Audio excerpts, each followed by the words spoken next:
right, let's get to this unboxing.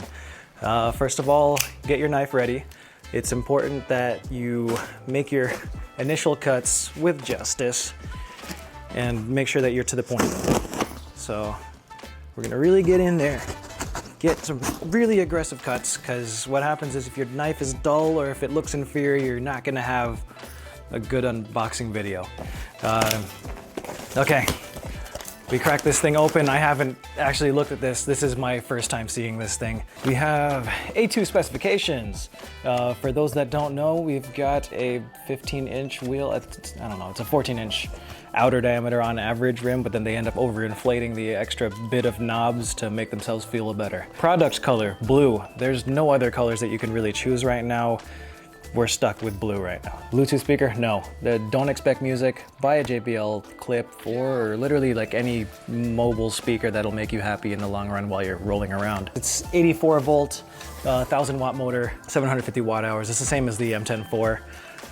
I think it's kind of, this wheel is kind of like a reskin, but also better performing as far as bumps. We're gonna keep getting into this box. Opening up this container, we've got a charger. This is our 84 volt, 1.5 amp. So don't expect extreme speeds in charging. There's plenty of chargers around.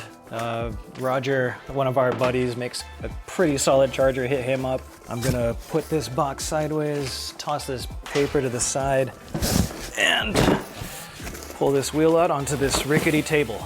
We've got the wheel itself, underside, it's really just more foam, but that's not important. Toss the box aside, we have our wheel. It's got two little studs that are kind of reminiscent of a kickstand, but whenever you put it on any flat surface and there's any unevenness, chances are this thing's just gonna fall sideways. First thing that I'm noticing from my perspective, I don't like the way that Begode and a lot of other companies are making their stock pads. They end up adding this nub to make people feel like they can jump, but really it doesn't do that much for them, and you end up seeing everybody else buy multiple third-party devices or end up buying different, like, just random DIY attachments to make it their own. This tire, it has a cross pattern for the most part. Down the center, it's gonna be a little floaty. I mean, because you're gonna have knobby tires, you're gonna end up being a little bit more drifty. As a new rider, you're not gonna notice it, but for more experienced riders, people who have been in the EUC world for that little bit longer, you're gonna notice that it's a drifty tire. Pretty much that same bit of stability that you get from 18-inch wheels as far as the tire being wider. Wider tires means the wheel is gonna be able to restabilize just that little bit quicker. For those of you that have experienced a InMotion 9-bot Z10, that one was a 4-inch wide tire, and it took very little effort to be able to stabilize. The width, it's not too fat, not too skinny. I'm pretty happy with it. One of my slight bothered feelings about this is that they end up cutting like just kind of straight 45-degree angles when our shins kind of want to sit a bit more flush. So for some of you that find this edge unappealing down the line, just take a file and just flatten it out. You can use a Dremel or literally anything that you don't hurt yourself with. Please don't hurt yourself. Love you. Pedals, they have spikes. There's some newer style pedals that other wheels are coming with that have like a little bit thinner pieces or thinner spaces, or not spaces, the actual grating. It's a stock Begode pedal as of late. Something to note also is these pads are all kind of screwed. They're all screwed in. That's nice. With other wheels such as the EX30, I'm gonna pop this on the table to point out those previous failures. First of all, if any of you are watching this, chop this, make an angle for our legs to actually be flush against when you're leaning forward, because generally when you're riding, you're only here, and then with a bigger wheel, you want to be able to accelerate a little bit more and push down on the wheel while also pushing in. It makes people's legs feel better. Ignore these pads, it's garbage, and I just kind of threw them on. With the screwed pads, this is dumb. These are only held on by adhesive. Inside here is funny, there's little points that had like a little metal plate with little screw holes underneath the foam, but nobody used them. At least I didn't see any usage in them. I've already used it a couple times.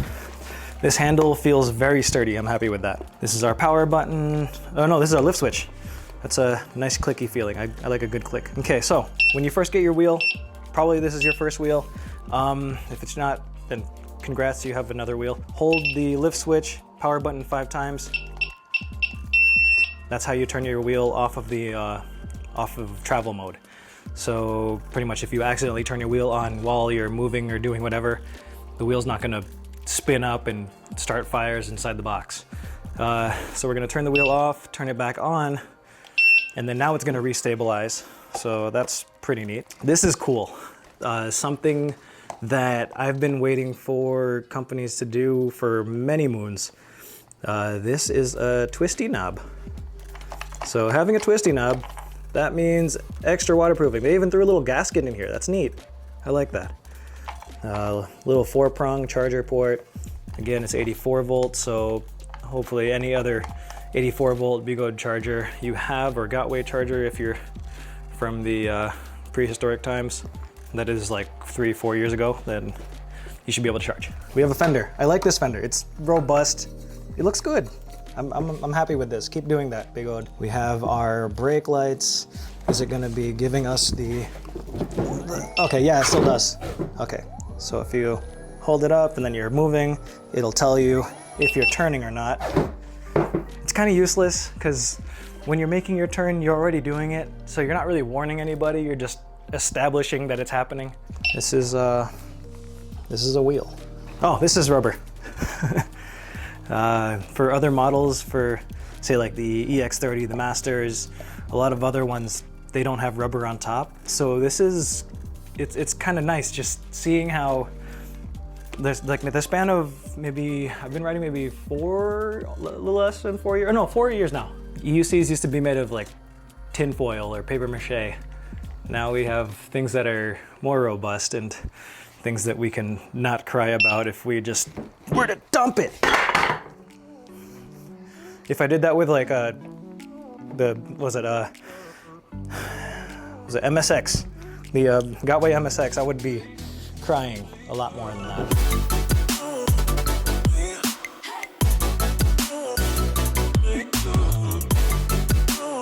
Riding this wheel, it feels comfortable. It definitely reminds me of the past wheels with non-suspension. It's kind of refreshing not having to be on either a 10-inch wheel or at least literally any of the newer wheels, which are all kind of forcing suspension on us. As far as casual cruising, this definitely is on par with the M10-4. With this thing, you're still getting the same results of quality headlight.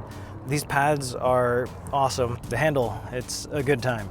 There's no real sitting down on the wheel. You can kind of do it on the back edge, but if you sit on the back edge, you have to make sure your body is way forward to make up for that imbalance.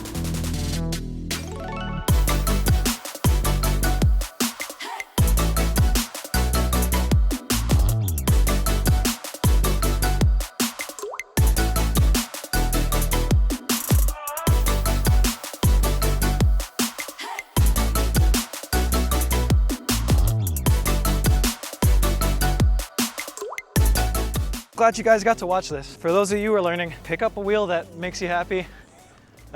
Sometimes there are wheels that are harder to learn on.